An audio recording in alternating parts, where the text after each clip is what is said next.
2023 October 7 அன்னைக்கு இஸ்ரேலுக்கும் பாலஸ்தீனுக்கும் பிரச்சனை உருவாச்சு.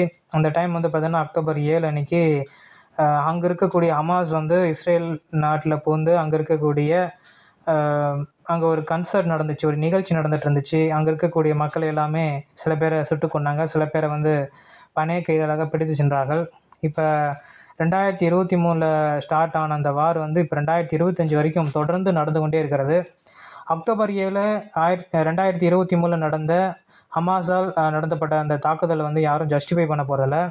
ஆனால் அதுக்கப்புறம் இஸ்ரேல் செய்த விஷயங்கள் வந்து யாராலையும் அக்செப்ட் பண்ணிக்க முடியாது. ஏன்னா அந்தளவுக்கு மக்களுடைய பலி எண்ணிக்கை அதிகரித்து கொண்டே இருக்கிறது. அதால் வந்து பார்த்தீங்கன்னா 55,000 மக்கள் இறந்துருக்குறாங்க பாலஸ்தீனில்.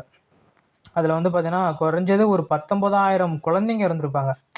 ஸோ அந்த குழந்தைங்களுக்கெல்லாம் வார்னா என்னன்னே தெரியாது. அவங்களுக்கு வந்து நம்ம எந்த நாட்டில் பிறந்திருக்கோம் கூட புரிஞ்சிக்க முடியாத சின்ன சின்ன கை குழந்தைங்க அவங்களாம் கூட இறந்துருக்காங்க. இதுதான் வந்து வேதனை அளிக்கக்கூடிய ஒரு விஷயம்.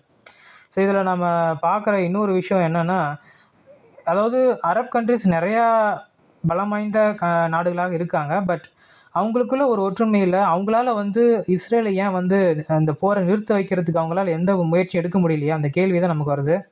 ஏன்னா நமக்கு வந்து சவுதி அரேபியா இருக்காங்க, யுனைடெட் அரப் எமிரேட்ஸ் இருக்காங்க, கத்தார் இருக்காங்க.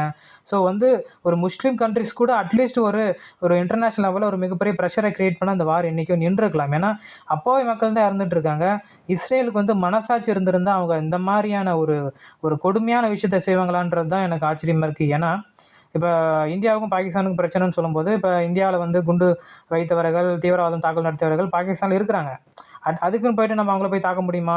நம்ம இந்தியாவுடைய நோக்கம் என்னென்னா, நம்ம தண்டித்தவர்கள் மட்டும்தான் நம்ம வந்து டார்கெட் பண்ணுமே தவிர அப்பாவி மக்கள் இல்லைன்றது நமக்கு தெளிவாக தெரியும்.